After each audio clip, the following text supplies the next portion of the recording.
Hi guys! Welcome to my mini vlog. So, andito yung baby namin. Natatakam na siya nang makikita niya si mami na kumakain. Guys! Papasok kami sa kwarto kasi inaantok siya.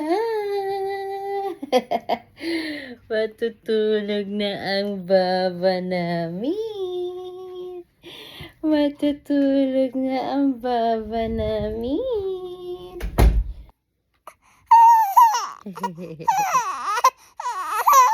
At sa wakas, nakatulog na din ang baby namin.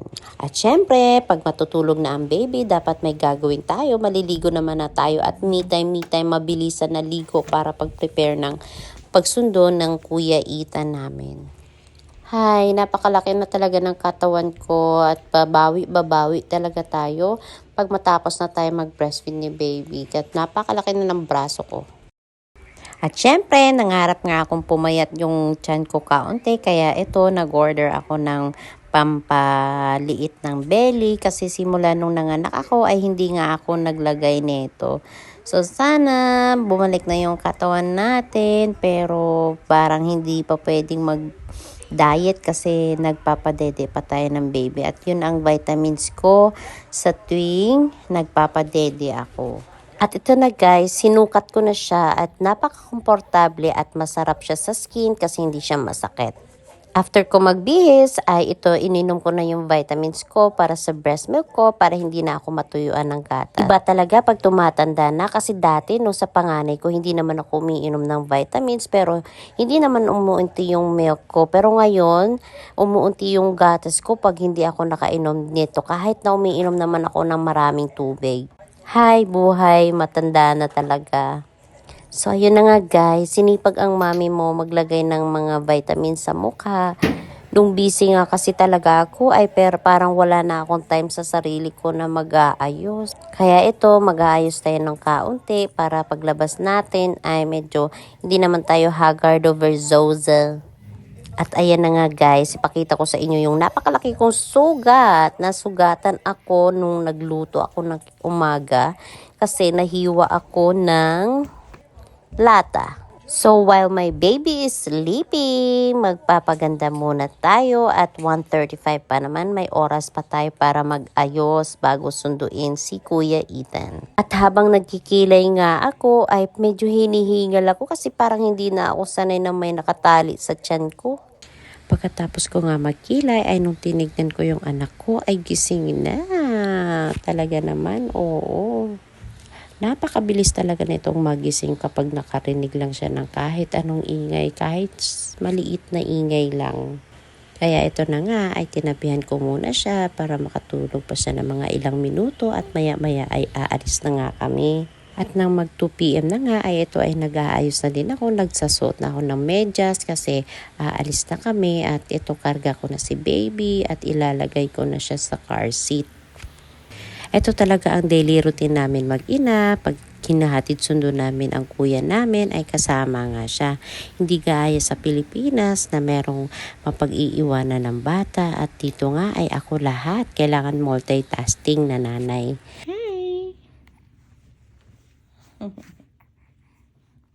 Ang ganda na nga ng weather nitong mga araw na ito kaya ang suot ko lang ay maninipis na lang ngayon. At sana nga ay tuloy-tuloy na itong ganito ang weather kasi napakamahirap pag sobrang lamig. At medyo basa pa nga yung hair ko at hindi ko na siya susuklayin at tayo na ay aalis. 3 PM pa talaga ang labasan nila Ethan pero lagi akong maaga umaalis kasi minsan traffic sa downtown at saka pag nauubusan na ako ng parking area doon ay mahirap na kumuha ng parking area sa school nila. Kapag hindi nga traffic ay 20 minutes drive lang naman yung papunta sa school ni Ethan. Gaya nga ng mga sinasabi ko sa mga previous videos ko, hindi nga naka-school bus ang baby namin kasi naka-private school siya dito ngayon sa Canada.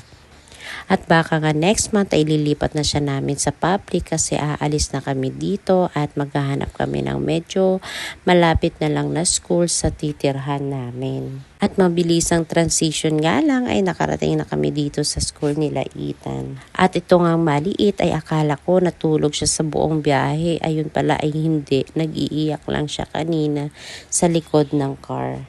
Kaya habang naghihintay kami ni Ethan ay kukunin ko na lang muna siya sa car seat para kandungin ko siya dito sa loob. Aga. Aga. Aga.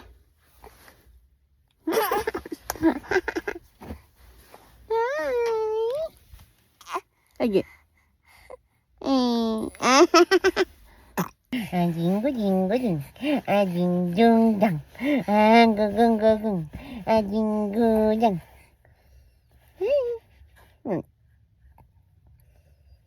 Bakit kasi simangot? Baba.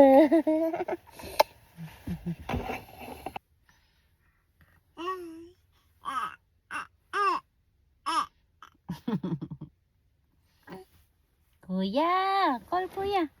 Kuya. Kuya. Yan na. Kuya. Call kuya. Kuya. Kuya. Kuya Tatang.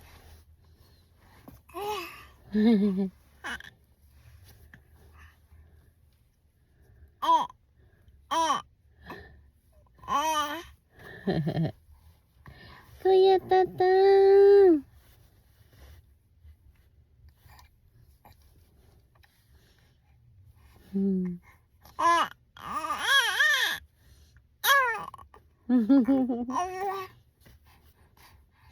Kuya Tatang.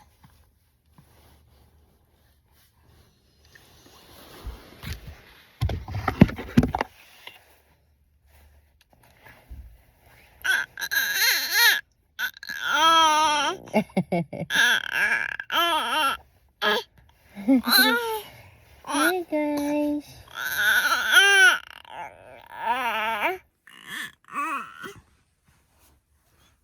Kuya Tatang.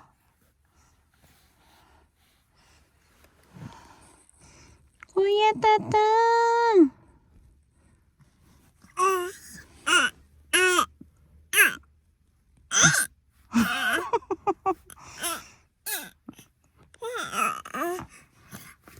Ano ba yun? Ang dal-dalan mo.